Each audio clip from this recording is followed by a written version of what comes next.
Hello friends, this is a punch marked coin which was issued during Ashoka's rule. But looking at such coins, it is very difficult for historians to tell by which Indian ruler it was issued. In fact, historians are unable to tell with certainty about all the coins that have been found till the Mauryan period which dynasty or ruler this coin belongs to. But this problem is not with post-Mauryan coins. The coins you are seeing here, these coins were issued by the Indo-Greeks. Indo-Greeks were the rulers of India who issued such coins for the first time, seeing which historians can easily tell which ruler these coins belong to. Apart from this, the credit for issuing gold coins for the first time in India also goes to Indo-Greeks. And Indo-Greeks issued not only gold but also many coins of copper and nickel in India. Mainly two languages were used on these coins, Greek and Kharoshthi. You can understand the importance of these coins from the fact that there are 34 Indo-Greek rulers who have ruled India. And whatever we know about them, we come to know from these coins only. This means that there is no other such source available, neither literary nor epigraphic, which can tell us about those 34 Indo-Greek rulers. But you must be thinking, who are these Indo-Greeks? Why and when did they rule in India? And why did they issue so many coins in India?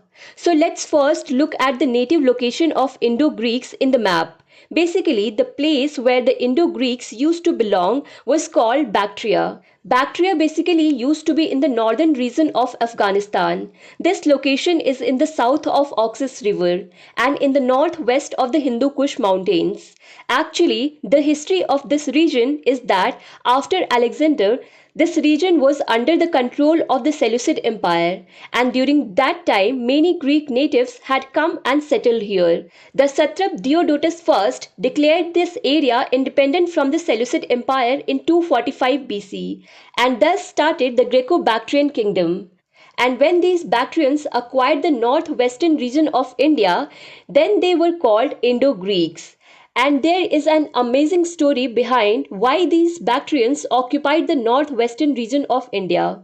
Basically, there are many other tribes in the neighborhood of Bactria, such as Parthian, Scythia, and Yuezhi tribe. Yuezhi tribe wanted to invade China, and there was no such problem in it because there was no Great Wall of China at that time, although there were some fragmented walls in different territories of China. But Queen Shi Huang was the first emperor who united China.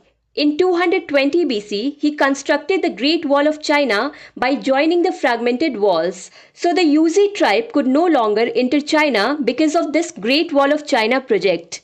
Looking at the map here, you must be thinking that even after the construction of this Great Wall of China, the Yuezhi tribe can enter China from south if they want. But in actuality, this portion is not China but Tibet. So in such a situation, Yuezhi tribe started westward movement instead of going eastward. Due to westward movement of Yuezhi tribe, Scythians also had to move westward without wanting to. And due to the pressure of Scythia, Bactrians made this movement towards northwestern India under the leadership of their ruler Demetrius. Demetrius occupied the northwestern region of India and made Takshila its capital. After this, Demetrius sent his two commanders for further conquest, due to which two new branches of Bactrians were formed in India. Sialkot became the capital of one and Sindh became the capital of the other. The ruler of Sialkot was Menander, and Sialkot was earlier called Sakla, which is in Punjab, and the ruler of Sindh was Apollodotus. Both Menander and Apollodotus started expanding their territorial area more. The territorial area of Apollodotus had now spread beyond Sindh to Ujjain, and on the other side, the ruler of Menander had now extended from Sialkot to Mathura.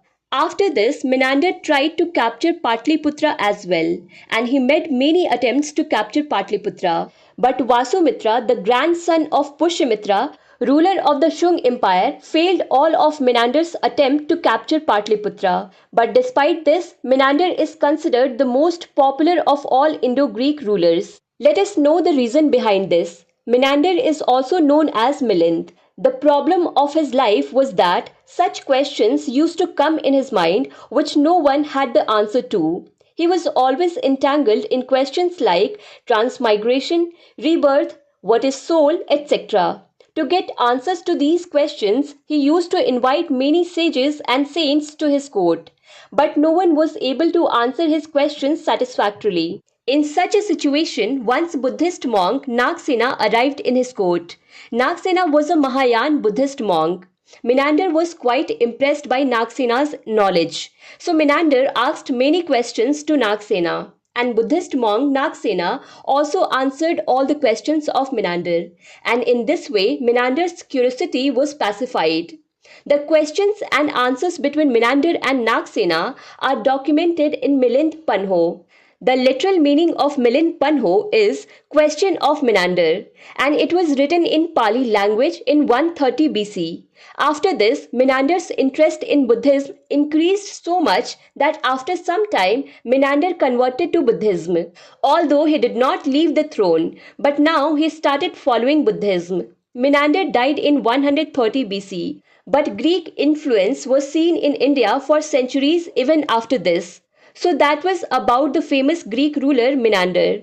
But apart from this, there is another famous Indo-Greek ruler about whom you need to know, whose name is Antialkidas. He was basically the successor of Demetrius, who used to rule from Takshila. During his rule, Bhagbhadra, who was the ruler of Shung Empire and was the son of Vashomitra, sent an ambassador to his court. The name of this ambassador was Heliodorus, and this information that Antialkidas had sent Heliodorus to Bhagbhadra's court, we get this detail from a pillar inscription. This pillar was constructed by Heliodorus himself. And Heliodorus had constructed this pillar in Vidisha in the honor of Vasudev Krishna. In this pillar inscription, Heliodorus describes himself as Bhagwat. Bhagwat means worshipper of God Vasudev Krishna. This pillar is also known as Garud Dhwaj and Base Nagar pillar inscription, and the language used for the inscription is Prakrit, although some Sanskrit spellings have also been used in this inscription, and the script used to write this inscription is Brahmi script. So these were the details related to Indo-Greek invasion. To understand Indian history and Indian polity in detail, do follow Bookstava playlist. Link is given in the description box. Thank you for watching.